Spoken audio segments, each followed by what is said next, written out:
Next, we welcome Jon Levy. He's a behavioral scientist and founder of The Influencers, a secret dining experience and private community, which we hope he'll share more about. Jon is launching his second book in May called You're Invited, The Art and Science of Cultivating Influence. Thank you. Welcome, Jon. Thanks for having me. This is so fun. Hey, Jon. So what shall we talk about today? Shall we dive into some neuroscience or some fun marketing stuff? I think that's one and the same sometimes if you decide to frame it up. I think it'd be great from a behavioral scientist kind of point of view. What is your biggest prediction of things we should be thinking about or looking out for in 2021 and how they may impact the opportunities for the individuals that want to storytell? So I think one of the most interesting things is that there's a complete lack of novelty, right? So most people are just reproducing other people's content slightly differently. But there's a section of the brain called the SNVTA. What it stands for doesn't really matter, but it's the major novelty center of the brain. And it responds relative to how new or different something is. And when it responds, it actually causes you to want to explore and understand it. It makes you want to go out there and see it or experience the brand or participate. Right now, I'm seeing a lot of brands that are really playing it safe.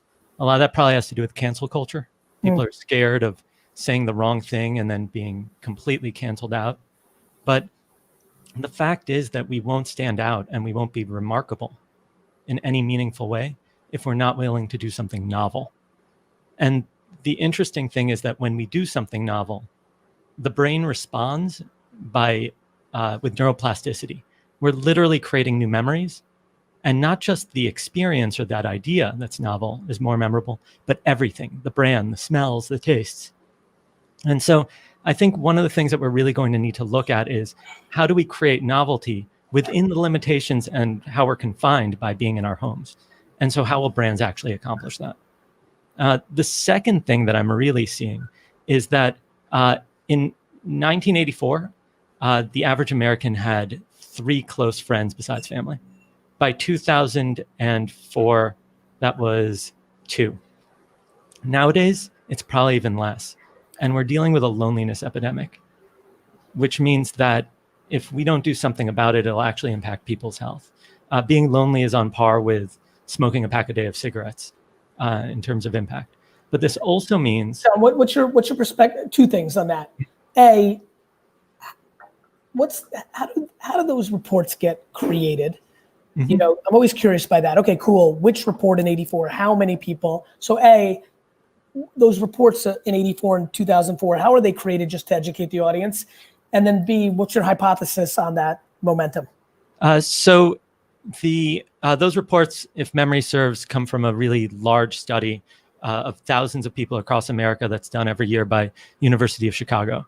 Okay. And so they ask questions that are supposed to be relevant, and every so often they just add that question.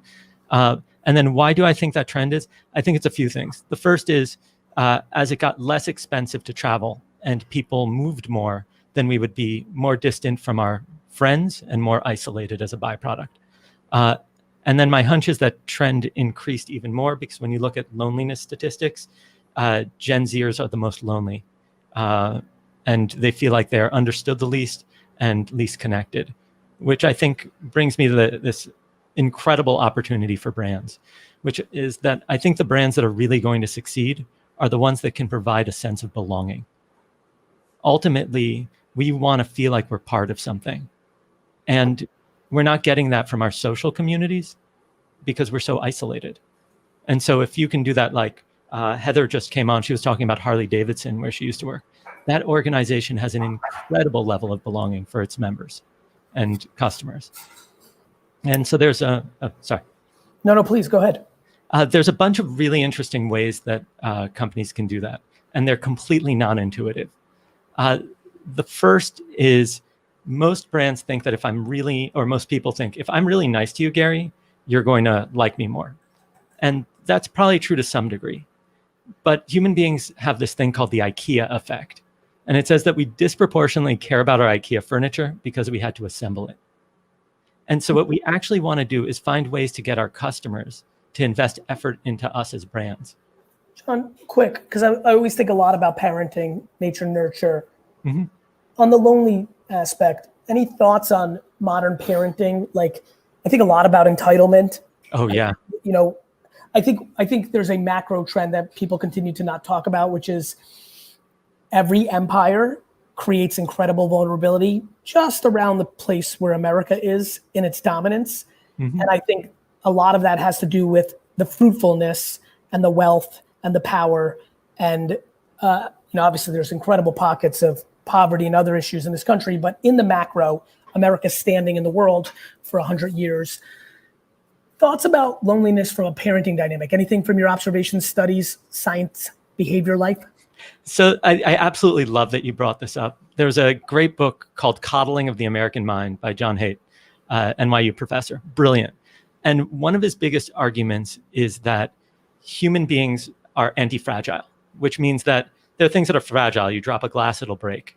There are things that are robust. You hit a building, nothing will happen to it. But then human beings are anti-fragile, which means it's like lifting weights. You tear muscle and it grows back stronger. And when we get too comfortable, we atrophy. We become weaker.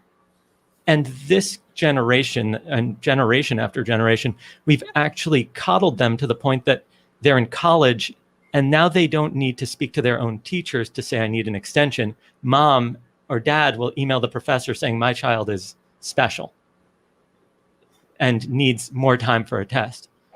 But as a byproduct, if we don't learn those social skills and how to navigate them, then we're going to end up weaker as a byproduct.